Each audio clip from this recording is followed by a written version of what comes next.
महाराष्ट्र राज्याच्या 65व्या स्थापना दिनानिमित्त मुख्य शासकीय ध्वजारोहण समारंभ देवगिरी मैदान पोलीस आयुक्त कार्यालय येथे संपन्न झालाय।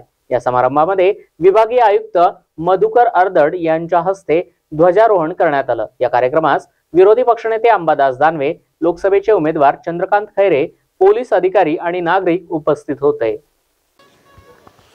महाराष्ट्रातील आता कोण कुठे असतील मला माहिती नाही, पण आज आचारसंहितेमुळे बरेच जण इथं आलेले दिसत नाही। जी गर्दी असते ती पण नाही आहे। मला अशा पद्धतीनं हा दिवस आपल्या दृष्टीनं महत्त्वाचा आहे, सगळ्यांच्या दृष्टीनं। मी कोणावर टीका टिप्पणी करणार नाही, परंतु सगळ्यांनी आलं पाहिजे एवढं मला निश्चित वाटतं।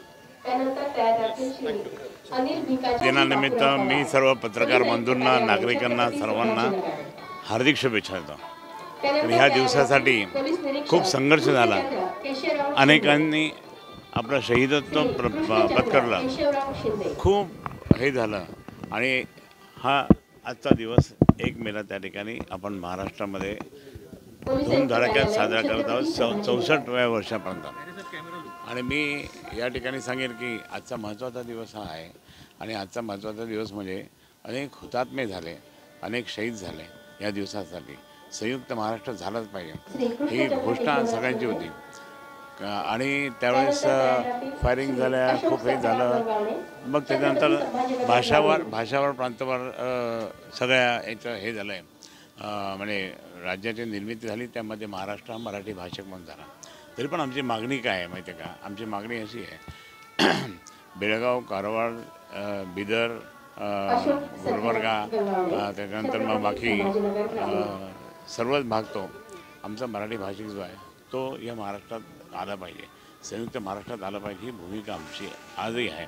शिवसेना प्रमुख माननीय बाळासाहेब ठाकरेंचे वडील ह्या आंदोलनात होते, साहेबसुद्धा होते आणि आम्ही पाहत होतो, आम्ही लहान होतो म्हणजे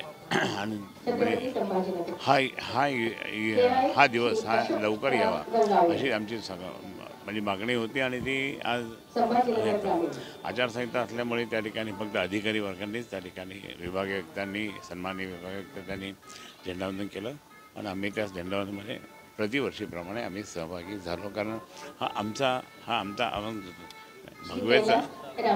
भगवं स्वरूप या ठिकाणी 64 वर्षापूर्वी प्राप्त झालं, ते महत्त्वाचं आहे।